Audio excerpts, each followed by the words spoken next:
হরে কৃষ্ণ। কামিকা একাদশী ব্রত 2026 সালে কবে পালন করতে হবে?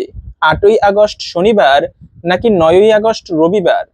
এবং এই একাদশী ব্রতের দিনে কি কি খাবার খাওয়া উচিত, কি কি খাওয়া উচিত নয়, শাস্ত্রে এই কামিকা একাদশী ব্রতের বিশেষ মাহাত্ম্য কথা বর্ণনা করা হয়েছে।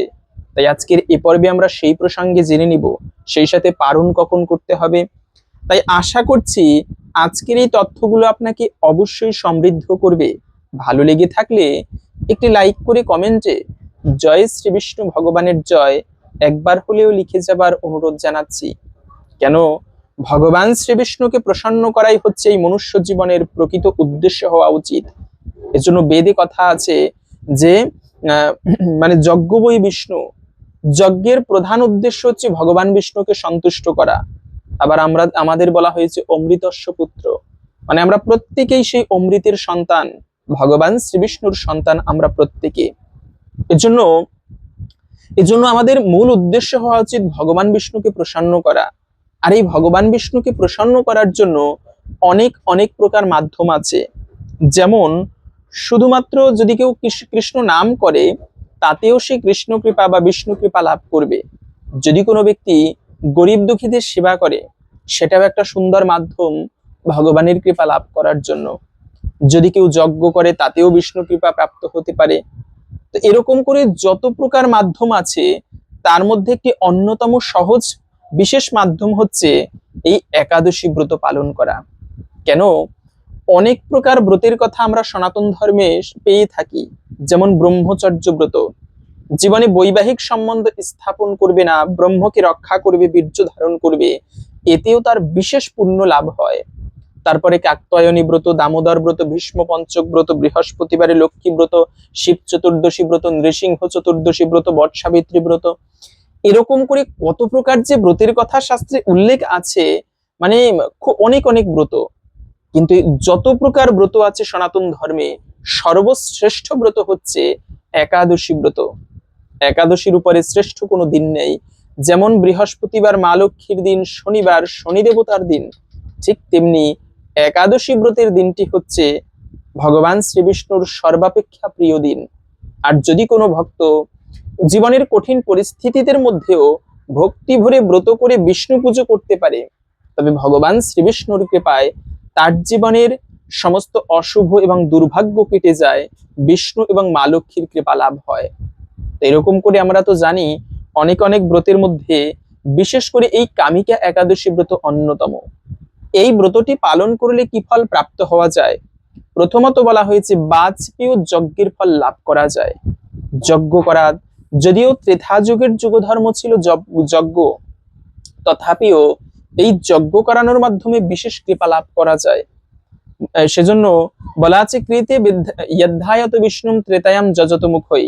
সত্য যুগে ছিল ধ্যান, ত্রেতা যুগে যজ্ঞ, কিন্তু সেই যজ্ঞ এই কলিযুগে করানোর মাধ্যমেও সৌভাগ্য লাভ করা যায়। যেমন বাড়িতে অশুভ থাকলে নৃসিংহ যজ্ঞ করাতে পারেন, বিবাহের সময় দক্ষ যজ্ঞ করাতে হয়। তো এই যজ্ঞের একটা গুরুত্ব আছে। তার মধ্যে আবার এই যে অশ্বমেধ যজ্ঞ, অশ্বমেধ যজ্ঞ, গোমেধ যজ্ঞ, এগুলো অত্যন্ত মঙ্গলময়। যেমন আপনিও ইন্দ্র হতে পারবেন যদি কেউ জীবনে 100 অশ্বমেধ যজ্ঞ করতে পারে। এর পুণ্য বলে শাস্ত্রে বলা আছে সে ব্যক্তি ইন্দ্রত্ব প্রাপ্ত হতে পারে। তো তার মধ্যে একটা অন্যতম বিশেষ যজ্ঞ হচ্ছে বাজপেয় যজ্ঞ। এই বাজপেয় যজ্ঞ করানো অত্যন্ত কঠিন, সেই যজ্ঞ ফল পর্যন্ত প্রাপ্ত হওয়া যায়। এটি আমার কোনো কথা নয়, শাস্ত্রে বলা আছে এই কামিকা একাদশীর মাহাত্ম্যে। সেই ফল পর্যন্ত লাভ হয়ে থাকে শুধুমাত্র ভক্তি ভরে এই পবিত্র কামিকা একাদশী ব্রত পালন করলে। দ্বিতীয়ত হচ্ছে মনুষ্য জীবনের এই ভবসমুদ্র থেকে সে ব্যক্তি উত্তীর্ণ হতে পারে। ভাগবতে একটি কথা আছে এজন্য, নৃদেহ মাদ্যম সুলভম সুদুর্লভম পলবম সুকল্পম গুরুকর্ণ ধারম ময়ানুকূলেন নবশ্যতিরিতম উমান ভবাদ্দিম নতরেচ্ছ আত্মহা। মানে যে ব্যক্তি নরদেহ মানে এই মনুষ্য শরীর লাভ করে গুরুরূপী সুদক্ষ মাঝি বা কর্ণধার থাকা সত্ত্বেও এই ভবসমুদ্রকে উত্তীর্ণ হবার প্রয়াস করে না, সে ব্যক্তি আত্মঘাতী, সে নিজেকে নিজে হত্যা করছে। তো বলা আছে এই ব্রত মাহাত্ম্যে এই ব্রত পালন করলে সে ব্যক্তি জন্ম মৃত্যুর চক্র থেকে মুক্ত হয়ে বৈকুণ্ঠ গতি লাভ করতে পারে। এতটা গুরুত্বপূর্ণ। তার থেকেও আরেকটি বিশেষ গুরুত্বপূর্ণ হচ্ছে, এই ব্রত পালন করলে ব্রহ্মহত্যা, ভ্রূণ হত্যার মতো মহাপাপ বিনষ্ট হয়। ব্রহ্মহত্যা বলা হয়েছে যারা সাধু পুরুষকে হত্যা করে। এমন নয় যে আমি ইচ্ছা করে কোনো সাধুকে হত্যা করলাম তারপরে এই ব্রত করলাম পাপ কেটে যাবে, না, এরকমটা নয়। ভুল করে যদি কখনো এমন দোষ লেগে যায় জীবনে, এমন পাপ লেগে যায়, সেক্ষেত্রে এই ব্রত পালন করলে সেই দোষ কেটে যায়। ভ্রূণ হত্যা তো আরো পাপের। যদি কেউ তার পেটের সন্তানকে হত্যা করে, ওই যে অ্যাবর্শন করায়, মহা মহা পাপের। সাধু হত্যা আর কত পাপ। শাস্ত্রে বলা আছে এই ভ্রূণ হত্যা যে করে, তার হাতের রান্না যে ব্যক্তি খাবে, সে যদি গুরুও হয় তথাপিও তাকে নরকগামী হতে হয়। ভ্রূণ হত্যার মতো মহাপাপ কোনো কোথাও নেই, একটা ছোট্ট শিশুকে হত্যা করা। তো এরকম করে ভ্রূণ হত্যা, তারপরে ব্রহ্ম হত্যা যদি অজান্তে কোনো দোষ লেগেও থাকে, তারপরেও এই একাদশী ব্রত পালন করলে সেই সমস্ত ভয়ানক পাপ থেকে পর্যন্ত এই একাদশী ব্রতের পূর্ণ প্রভাবে মুক্ত হওয়া যায়। এতটা গুরুত্বপূর্ণ হচ্ছে এই পবিত্র কামিকা একাদশী ব্রত। তো যদি আমরা অনেকে জানি কিভাবে একাদশী ব্রত পালন করতে হয়, তারপরেও সংক্ষেপে জেনে নিচ্ছি। একাদশীর আগের দিনে সংযম পালন করতে হয়। যারা হচ্ছে সংযম কাদের জন্য? যারা সবসময় নিয়ম পালন করে, যারা প্রসাদ ভোজী, যারা সবসময় সাত্বিক আহার গ্রহণ করে, এরা তো অলরেডি সংযম পালন করে। কিন্তু যারা গৃহস্থ রয়েছেন, সবসময় নিরামিষ খেতে পারেন না, তারা এই দিনটি, মানে একাদশীর আগের দিনে মাছ মাংস রাজসিক খাবারকে বর্জন করতে হয়। সেই সঙ্গে ঝগড়া আদি করা উচিত নয়। খাবারের ক্ষেত্রে তো গুরুত্ব দিতেই হয়, সেই সঙ্গে অপশব্দ প্রয়োগ করা উচিত নয়। গালাগালি, ঝগড়া, ঝই ঝামেলা না করে একাদশীর আগের দিনটি ভক্তিময় ভাবে কাটিয়ে সংযত থাকাকে সংযম বলে। শাস্ত্রে বলা আছে যেমন কচ্ছপ তার শরীরের মধ্যে হাত পাকে গুটিয়ে নেয়, তেমনি সংযম মানে হচ্ছে নিজের খারাপ বা জাগতিক বাসনাগুলোকে নিজের মধ্যে গুটিয়ে নিতে হয়। এভাবে করে একাদশীর আগের দিনে রাত্র 11টার আগে খাবার খেয়ে দন্ত ধাবন করে নিতে হয়, দাঁত ব্রাশ করে নিতে হয়। এবং একাদশীর দিনটি হচ্ছে মুখ্যত বিষয়। এই দিনে উপবাস কাকে বলে? উপমানে নিকটে, বাস মানে বাস করা।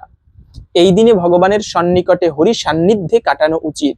এখন ব্রত করেছি মানে কি, ও আমি না খেয়ে আছি ব্রত হয়ে গেল? হ্যাঁ, এতে পুণ্যফল লাভ হবে, কিন্তু একাদশী ব্রতের মুখ্যত বিষয় হচ্ছে ভগবান বিষ্ণুর পুজো করা। কেন এই দিনটি ভগবানের দিন, এখন যার উদ্দেশ্যে ব্রত করলাম তারই পুজো করা হলো না, হলো নাকি এটা? এজন্য ব্রতের স্বয়ং মহাদেব সহ মা পার্বতী ব্রত করে। আবার যমরাজ যমদূতদেরকে ডেকে বললেন, হে যমদূতগণ, তোমরা শোনো, আজকে থেকে যেখানে একাদশী ব্রত পালনকারীকে দর্শন করবে, তাদেরকে দূর থেকে প্রণাম করে চলে আসবে, কখনো তাদেরকে এই যমলোকে আনবে না। কেন? তারা আমাদেরও প্রণম্য এবং দেবতাদেরও দুর্লভ। তারা দেবতাদের থেকেও দুর্লভ, তারা একাদশী ব্রত পালন করে। বৈষ্ণব সর্বত্র পূজিত। তারা দেবলোকে গেলেও দেবতারা তাদের সম্মান করে, ব্রহ্মলোকে গেলেও তাদের সম্মান। কেন? তারা ভগবান বিষ্ণুর উপাসক, বিষ্ণু পূজক তারা। এই জন্য মহাদেব মা পার্বতীকে বললেন, যারা একাদশী ব্রত পালন করবে না, অবহেলা করবে, তাদের কি হবে? মহাদেব বলেছে, যারা একাদশী ব্রতের অবজ্ঞা করবে, একাদশী ব্রতের দিনে পঞ্চ রবিশস্য ভক্ষণ করবে, এত পাপ হয় তাদের, মৃত্যুর পরে যমদূতেরা তার মুখের মধ্যে লোহাকে তাপিত করে গলিয়ে ঢেলে দেয়, ভয়ানক শাস্তি দিয়ে থাকে। এজন্য অন্যান্য দিনে সাধনা করলে, ধর্ম কাজ করলে যে পুণ্যফল প্রাপ্ত হওয়া যায়, একাদশীর দিনে সাধনা করলে তার থেকে সহস্রগুণ বেশি পুণ্যফল লাভ করা যায়। এজন্যই তো একাদশী ব্রত এতটা মাহাত্ম্যপূর্ণ বা গুরুত্বপূর্ণ। তাই আমাদের প্রত্যেকের একাদশী ব্রত পালন করা উচিত। এখন অনেকে বলতে পারেন, শুনেছি সধবা মায়েদের ব্রত করতে নেই, তাহলে স্বামী সন্তান অকল্যাণ হয়, আয়ু কমে যায়। এটা কতটুকু সত্য? এটা একদম ঠিক নয়। কেন সধবা মায়েরা ব্রত করবে? কি সধবা কি বিধবা একাদশীর দিনে পঞ্চরবি শস্য গ্রহণ করলে মহাপাপের ভাগী হতে হয়। এজন্য একাদশীর দিনে যে খাবারগুলো খেতে পারবেন, সর্বোত্তম হচ্ছে নির্জলা ব্রত করা। জল ফোঁটাও গ্রহণ করবে না। যারা পারবেন নির্জলা ব্রত করবে, এতে ব্রতের সম্পূর্ণ ফল লাভ হয়। কিন্তু যারা নির্জলা করতে পারবে না, আমার মতো অপারগ, তারা হচ্ছে ফল, জল, ঔষধ, ব্রাহ্মণ, গুরুবাক্য এগুলো গ্রহণ করতে পারেন। এখন কথা হচ্ছে অসুস্থ, ফল খেয়েও হচ্ছে না, ভারী কাজকর্ম করতে হয়, সেক্ষেত্রে আপনি সবজি রান্না করে খেতে পারেন। মিষ্টি কুমড়া, মিষ্টি আলু, পেঁপে, কাঁচকলা, ফুলকপি, বাধা মানে বাঁধাকপি নয়, এই সমস্ত খাবার আপনারা সূর্যমুখী তেল না হলে ঘি দিয়ে রন্ধন করবেন, কিন্তু সরিষার তেল ব্যবহার করতে নেই। কেননা একাদশীতে পঞ্চশস্য খেতে নেই। ধান জাতীয় খাবার, গম জাতীয় খাবার, বিস্কিট, কেক, পাউরুটি, আটা রুটি, তারপরে হচ্ছে সেই খিচুড়ি, পায়েস, ভাত, যে কোনো প্রকার ডাল, সরিষার তেল, পাঁচফোড়ন, কাউন, ওটস, শ্যামা চাল, শ্যামাদানা, এগুলোকে বর্জন করতে হবে। সবজি রান্না করতে গিয়ে যেমন যে কোনো প্রকার শাক খেতে নেই, পুঁই শাক, ঢেঁড়স, বটবটি, সিম, বেগুন, পটল, ঝিঙা, এগুলোকে বর্জন করতে হবে। আপনি কতভাবে খাবার প্রস্তুত করা যায়, দুগ্ধ, যাদের গাভী আছে, পিওর ছানা তৈরি করে দুগ্ধ দিয়ে সেটি ভগবানকে ভোগ দিয়ে খেতে পারেন। তারপরে আলুর চিপস করা যায়, আলুর পায়েস করা যায়। এখন একাদশীর দিনে বিভিন্ন ভাবে খাবার প্রস্তুত করে খেয়েও ব্রত করা যায়। অনেকে প্রশ্ন করেন, সেই যে সধবা মায়েদের কথা বলতেছিলাম, যে সধবা মায়েরা নাকি ব্রত করতে পারবেন, এটা সম্পূর্ণ ভুল। সধবা মায়েরা যদি ব্রত করতে নাই পারে, মহাদেবের সাথে মা পার্বতী ব্রত করে, তিনি কি সধবা নয়? আবার পঞ্চ পাণ্ডবের সাথে দ্রৌপদী ব্রত করত, তিনি কি সধবা ছিলেন না? বরঞ্চ কি সধবা কি বিধবা, প্রত্যেকের একাদশী ব্রত পালন করা উচিত। যে ব্যক্তি একাদশীতে পঞ্চরবিশস্য ভক্ষণ করে, শাস্ত্রে স্কন্দ পুরাণের স্পষ্ট নিষিদ্ধ, মাতৃহা পিতৃহা চৈব ভ্রাতৃহা গুরুহা তথা একাদশান্ত ইয়ো ভূয়াক্তে বিষ্ণু লোকচ্যুত ভাবেত। মাতৃহত্যা, পিতৃহত্যা, ভাই হত্যা, গুরু হত্যা সকল পাপের ভাগী হবে। পাপ না করেও যে ব্যক্তি একাদশীতে পঞ্চরবিশস্য ভক্ষণ করবে, এমনকি সে যদি বিষ্ণুলোকেও থাকে, বিষ্ণুলোক থেকেও চ্যুত হবে একাদশী ব্রতের অবহেলা করলে। এতটা গুরুত্বপূর্ণ ভগবান একাদশীকে এতটা প্রাধান্য দিয়েছেন। তাই তো আমাদের প্রত্যেকের একাদশী ব্রত বিশেষ ভক্তি ভরে পালন করা উচিত। কিন্তু একটা প্রশ্ন বাস্তবিকভাবে, যে অনেক সময় দেখা যায় গৃহে মানে ঘরের বধূমাতা ব্রত করেছে, আর সবাই তো তারা অনেক সময় ব্রত করে না। এখন কথা হচ্ছে, একটা সুন্দর প্রশ্ন করেছেন, আমার খুব ভালো লেগেছে প্রশ্নটি, যে সে আমি ব্রত করেছি কিন্তু ঘরের অন্যান্য সদস্য ব্রত করেনি, তাদের জন্য যদি আমিষ খাবার রান্না করে দিতে হয় বা পঞ্চশস্য রান্না করে দিতে হয়, এটা কি দোষণীয় কিনা, এতে আমার ব্রত হবে কিনা? সেক্ষেত্রে বাস্তবিকতা অনেক সময় ভিন্ন, স্থানকাল পাত্রভেদে ধর্ম হয়। যেমন আপনি ব্রত করেছেন, উচিত নয় পঞ্চশস্য রান্না করা, তবে কি করা যাবে না? এখন দেখা গেছে আপনি যদি ওখানে রান্না করে না দেন, তাহলে স্বামী কাজে যাবে, সন্তান স্কুলে যাবে, তারা কি খেয়ে যাবে? আবার দিলেও পাপ হচ্ছে। তবে আপনার পরিবেশ অনুসারে ধর্ম করতে হয়। পরিবেশের সাথে তাল মিলিয়ে আপনি যদি রান্না করে না দেন, তারা কষ্ট পাবে, তো সেক্ষেত্রে একটা বিশৃঙ্খলার সৃষ্টি হবে, আপনাকে ধর্মের কাজে তারা কিন্তু বাধা দিবে। তো এই পরিবেশে আপনি যদি রান্না করে দিতে হয়, এটা দোষণীয় নয়, অবশ্যই ব্রতের ফল লাভ হবে। এবং সেই সঙ্গে পরিবারের লোকজনেরও বোঝা উচিত যে আজকে বেচারি একাদশী করেছে, ওকে দিয়ে ওই সমস্ত কাজকর্ম না করিয়ে শুধুমাত্র যেন ঠাকুর সেবাটা করানো হয়। পরিবারের অন্যান্য লোক একটু সহযোগিতা করলে, আমি নিজে করতে না পারি, কিন্তু কেউ যদি ধর্ম কাজ করে, তাকে যদি সহযোগিতা করা হয়, উৎসাহ দেওয়া হয়, এতেও কিন্তু ভগবানের প্রসন্নতা বিধান হয়, ভগবান কিন্তু এতেও খুশি হয়ে থাকে। এজন্য এভাবে সবার সহযোগিতা করা উচিত। পাশাপাশি যদি রান্না করে দিতে হয়, এটা কিন্তু দোষণীয় নয়। তবে একাদশীতে কিন্তু অন্নদান নিষিদ্ধ। একাদশীর দিনে অন্ন আপনি দান করা নিষিদ্ধ, বাড়িতে যদি কেউ আসে, এতেও পাপের ভাগী হতে হয়। পাশাপাশি হচ্ছে একাদশীর দিনে যে কাজগুলো করতে নেই, তার মধ্যে আরেকটি কাজ হচ্ছে, খেয়াল রাখবেন যেন সবজি আদি রান্না মানে কাটতে গিয়ে হাত পা কেটে না যায়। কেন, একাদশীর দিনে শরীর থেকে যদি রক্তক্ষরণ হয়, এতে কিন্তু ব্রতের সম্পূর্ণ ফল লাভ হয় না, ব্রতের দোষ লাগে। এজন্য এই বিষয়টা প্রত্যেকের লক্ষ্য রাখা উচিত, যেন একাদশীর দিনে শরীর থেকে রক্তক্ষরণ না হয়, এটি বিশেষ করে লক্ষ্য রাখা উচিত। এতে কিন্তু ব্রতের ফল ক্ষীণ হয়ে থাকে। পাশাপাশি আমরা একাদশী ব্রত করি কিন্তু সংযত থাকি না। এই দিনে নিন্দা করি অনেকে, তারপরে হচ্ছে ঝগড়া বিবাদ করা, এটা কিন্তু উচিত নয়। অপশব্দ প্রয়োগ করতে নেই একাদশীর দিনে, তাহলে এটা কিন্তু বিশেষ ব্রতে দোষ লাগে।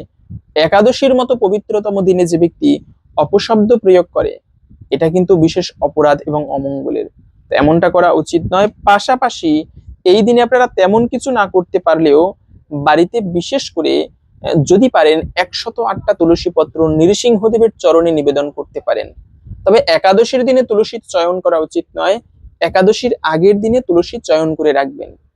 এভাবে করে একাদশীর দিনে 108টি তুলসী পত্র বিশেষভাবে ভগবানকে ভোগ নয় তো মানে চরণে নিবেদন করতে পারেন। এতে যদি বিপদ থাকে সেই বিপদ পর্যন্ত কেটে যায়।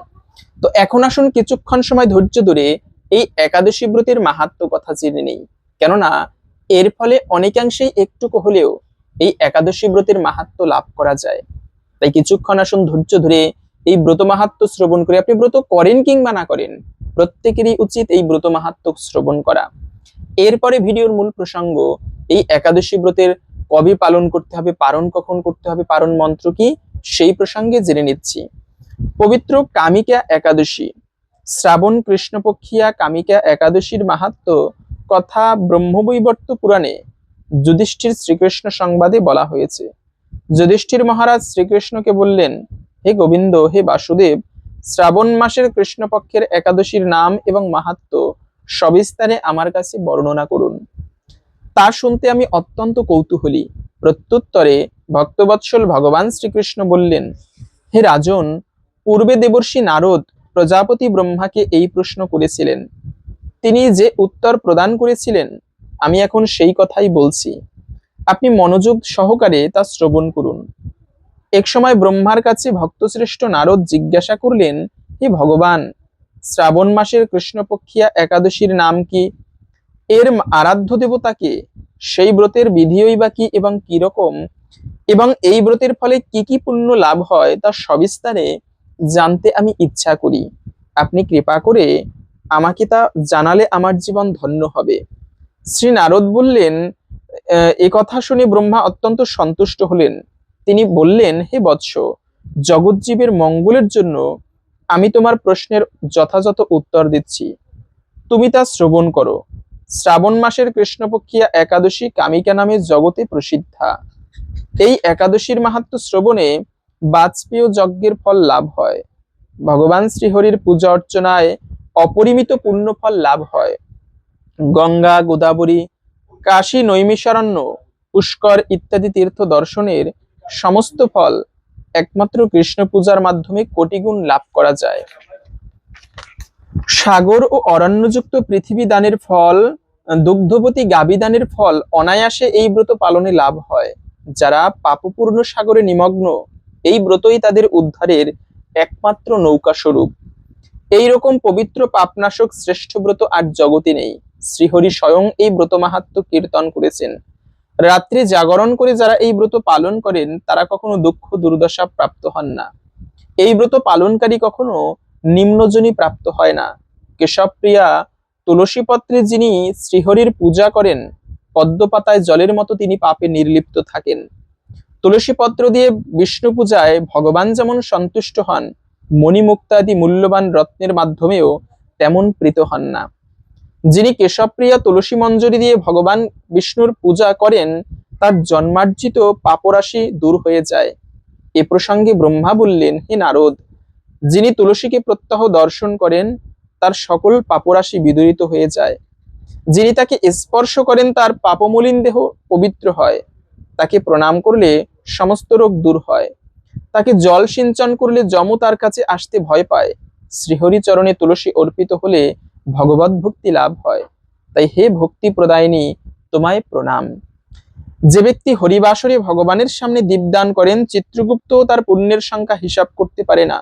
তার পিতৃপুরুষেরাও পরম তৃপ্তি লাভ করেন। শ্রীকৃষ্ণ বললেন, হে রাজন, আমি আপনার কাছে সর্বপাপ হারিণী কামিকা একাদশীর মাহাত্ম্য বর্ণনা করলাম। অতএব যিনি ব্রহ্মহত্যা, ভ্রূণ হত্যা, পাপ বিনাশিনী, মহাপুণ্যফল প্রদায়িনী এই একাদশী ব্রত পালন করবেন, এই সমস্ত মাহাত্ম্য এবং এই ব্রত মাহাত্ম্য শ্রদ্ধা সহকারে পাঠ ও শ্রবণ করবেন, তিনি সর্বপাপ থেকে মুক্ত হয়ে বিষ্ণুলোকে গতি হবে তার। তো এই হচ্ছে মূলত পবিত্র কামিকা একাদশীর মাহাত্ম্য কথা। আশা করি বুঝতে পেরেছেন এই ব্রত পালন করলে আমরা কি ফল প্রাপ্ত হতে পারি। তাই আপনি নিজে একাদশী ব্রত পালন করুন এবং শেয়ার করে অপরকেও জানিয়ে দিন, যেন আমরা এই একাদশী ব্রত মাহাত্ম্য জেনে উৎসাহী হই পালন করতে। এবং এই একাদশী ব্রতের তিথি শুরু হবে আগামী 8ই আগস্ট, সেই শনিবার সকাল 11:42 থেকে, থাকবে মূলত 9ই আগস্ট রবিবার সকাল 9:14 পর্যন্ত। তাই উদয়া তিথি মেনে আমাদের এই একাদশী ব্রত পালন করতে হবে 9ই আগস্ট রবিবার। এবং ব্রত যত ভালোভাবে পালন করি না কেন, ব্রতের সঙ্গে পালনটাও গুরুত্বপূর্ণ বিষয়। একাদশী ব্রতের যথাযথ সময়ের মধ্যে পালন করতে হয়। এই একাদশী ব্রতের পালন করতে হবে পরদিন সকাল 5টা 31 মিনিট থেকে 8টা 32 মিনিটের মধ্যে। এই সময়টুকুর মধ্যে পঞ্চরবি শস্য প্রসাদ দিয়ে পালন করবেন। এবং পালনের দিনে কি আমিষ খাওয়া যাবে? না, পালনের দিনেও আমিষ গ্রহণ করতে নেই, ভক্ষণ করতে নেই। এবং পালন করার সময় যে মন্ত্র, সেই পালন মন্ত্র হচ্ছে ওম একাদশ্যাম নিরাহার ব্রত নানে না কেশব প্রসিদ্ধ সুমুখনাথ জ্ঞানদৃষ্টি প্রদভব। এই মন্ত্র উচ্চারণ করে ভগবানের কাছে প্রার্থনা করে বিশেষভাবে একাদশী ব্রতের পালন করতে হয়। যে একাদশী দেবীর মানে ভগবানের কাছে যদি কোনো ভুল ত্রুটি হয় এই ব্রত প্রসঙ্গে আমাকে ক্ষমা করে দিন এবং ব্রতের ফল যেন আমি লাভ করতে পারি, এভাবে করে আপনার ভক্তি সহকারে প্রার্থনা করে পালন করবেন। তো আশা করছি আজকের এই তথ্যগুলো আপনাকে সমৃদ্ধ করেছে। ভালো লেগে থাকলে একটি লাইক করে কমেন্টে জয় শ্রী বিষ্ণু ভগবানের জয় একবার হলেও লিখে যাবার অনুরোধ জানাচ্ছি। ভগবান শ্রীহরির কৃপায় সকলের জীবনে মঙ্গল হোক এই কামনা করে আজকের ভিডিওটা এখানে সমাপ্ত করছি। হরে কৃষ্ণ।